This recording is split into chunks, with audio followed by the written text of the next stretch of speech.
Mumbai police passport पे religion देखकर गोली नहीं चलाती, क्रिमिनल रिकॉर्ड देखकर ठोकती है। I have been shot.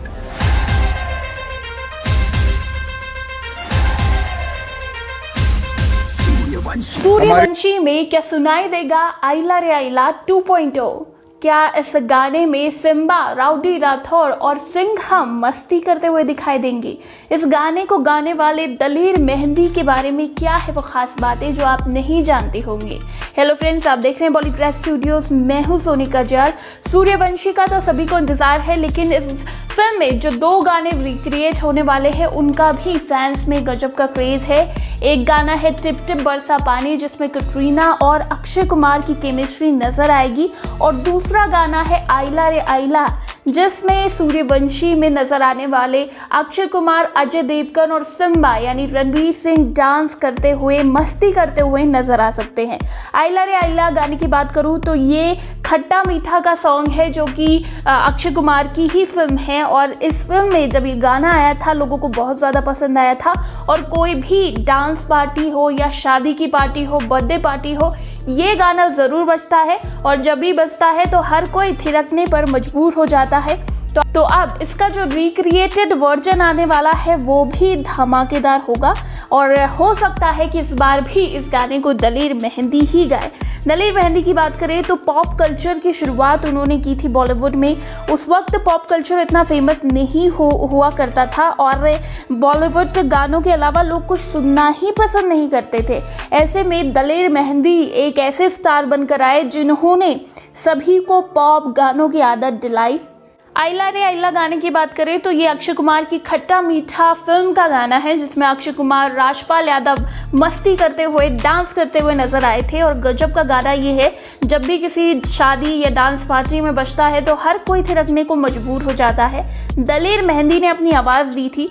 Daler Mehndi जहाँ भी आवाज़ देते हैं वहाँ तो हर कोई थिरकेगा ही, क्योंकि खुद दलेर मेहंदी अपने गानों में भांगड़ा करते हुए, डांस करते हुए, मस्ती करते हुए नजर आते हैं। तो चलिए दलेर मेहंदी की भी कुछ खास बातें आपको बतानी ज़रूरी हैं, क्योंकि दलेर आप में से कई लोगों के फेवरेट भी होंगे। दलेर पाजी को पॉप कल्चर का बादशाह कहा जाता है। वो पॉप गाने तब लेकर आए थे जब पॉप कल्चर इंडिया में नया नया था। 1995 के आसपास की बात करें तो फिल्मी गानों के अलावा लोग कुछ सुनना या देखना पसंद ही नहीं करते थे। तब आए हमारे पॉप स्टार दलेर मेहंदी, जो पगड़ी पहनकर मस्त भांगड़ा करते थे, और उनकी आवाज़ जैसा टूटता हुआ शीशा, अलग सी खनक थी इनकी आवाज़ में। इनका पाजी का पहला एल्बम आया था बोलो तारा रारा, और आते ही इस कदर छाया कि हर कोई इस गाने में नाचने को मजबूर हो जाता था। बहुत बार इस गाने को पार्टीज में बजाया जाता था। फिर आगे चल के आगे वाले सालों में उनकी कई एल्बम आई। हर साल एक न एक एल्बम उनकी ज़रूर आती थी। उनके जीवन के 3 टर्निंग पॉइंट है जो आपको जानने ज़रूरी है। 1997 में क्या हुआ था, अमिताभ बच्चन कम बैक कर रहे थे। इससे पहले 5 साल तक उन्होंने इंडस्ट्री से गैप ले लिया था। उनका बुरा दौर चल रहा था, ये कह सकते हैं, क्योंकि पॉलिटिकल और बोफोर्स घोटाले में फंसकर उनकी रातों की नींद हराम हो गई थी।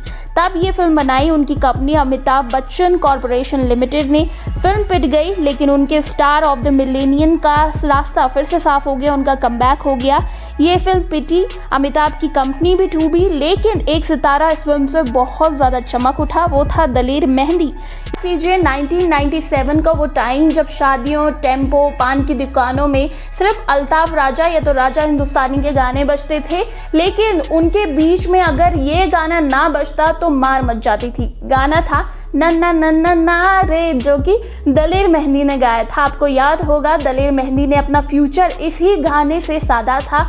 सुदेश भोसले की भारी आवाज़ के साथ इनकी आवाज़ मिलती थी और पार्टियों की शान हुआ करती थी।